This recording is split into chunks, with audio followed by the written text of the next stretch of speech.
pagi semuanya. Baik, hari ini kita akan belajar tentang laporan keuangan. Laporan keuangan merupakan tahap yang terakhir dalam siklus akuntansi, yaitu tahap pelaporan. Nah, menurut standar akuntansi keuangan, laporan keuangan itu terdiri dari laporan laba rugi dan penghasilan komprehensif lain, laporan perubahan ekuitas, laporan posisi keuangan atau neraca, laporan arus kas, dan catatan atas laporan keuangan. Adapun tujuan dibuatnya laporan keuangan ini adalah untuk menyajikan informasi yang menyangkut posisi keuangan, sehingga pihak manajemen bisa mengambil keputusan apakah perusahaan itu akan berlanjut atau tidak, atau keputusan-keputusan apa yang harus diambil.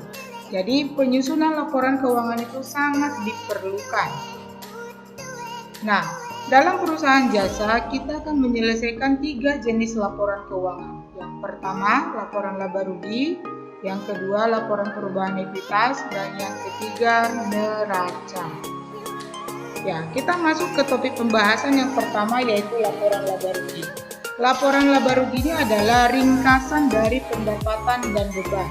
Jadi untuk mengetahui apakah perusahaan memperoleh laba atau menderita kerugian dalam satu periode, maka kita perlu menyusun laporan laba rugi.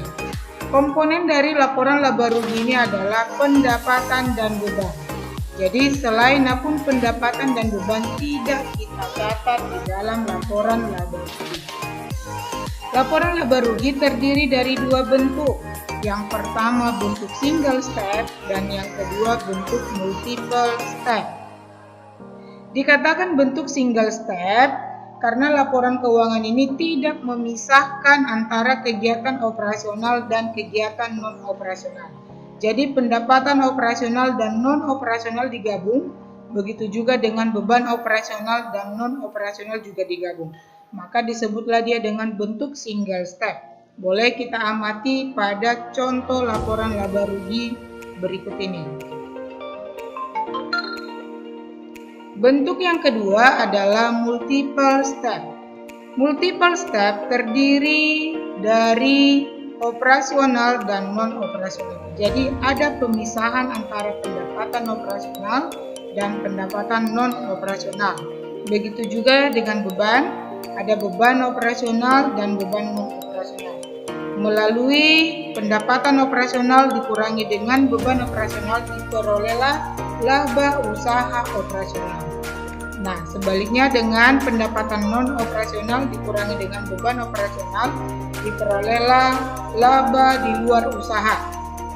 Kemudian dijumlahkan laba usaha operasional dan non-operasional diperolehlah namanya laba bersih. Laporan yang berikutnya yang harus kita buat adalah laporan perubahan ekuitas. Laporan ini menggambarkan keadaan modal pada satu periode akuntansi. Nah, komponen dari laporan perubahan ekuitas ini adalah modal awal, laba atau rugi yang diperoleh perusahaan, pengurangan atas prepay, kemudian diketahuilah modal akhir. Berikut ini adalah contoh dari laporan perubahan ekuitas. Bisa kita lihat bersama modal awal pada Desember 2015, kemudian perusahaan memperoleh laba dikurangi dengan prepay, kemudian selisih laba bersih dikurangi dengan pengambilan prepay menjadi penambahan modal untuk bulan Desember, sehingga diketahuilah modal akhir 31 Desember. Nah, modal akhir pada 31 Desember ini nanti akan kita catat pada akun modal di neraca. Laporan yang ketiga yang mau kita buat adalah neraca. Laporan ini menggambarkan posisi keuangan perusahaan dalam satu periode. Unsur-unsur neraca ini terdiri dari kewajiban, ekuitas, dan aktiva. Ya, jadi selain aktiva, kewajiban dan ekuitas tidak kita catat di dalam neraca ini. Hanya terdiri dari 3 kelompok akun ini saja. Neraca memiliki 2 bentuk. Yang pertama bentuk tabel dan yang kedua bentuk kontrol. Dikatakan bentuk stapel, dia berbentuk laporan atau lurus memanjang. Sedangkan bentuk kontrol dia berdampingan, ya, atau dengan bentuk menyamping.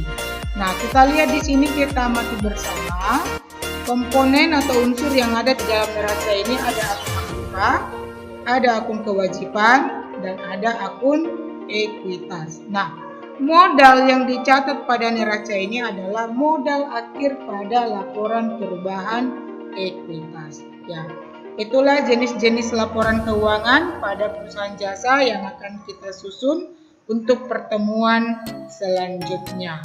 Ya, demikianlah pemaparan Ibu. Ibu harap kita tetap semangat. Semangat pagi!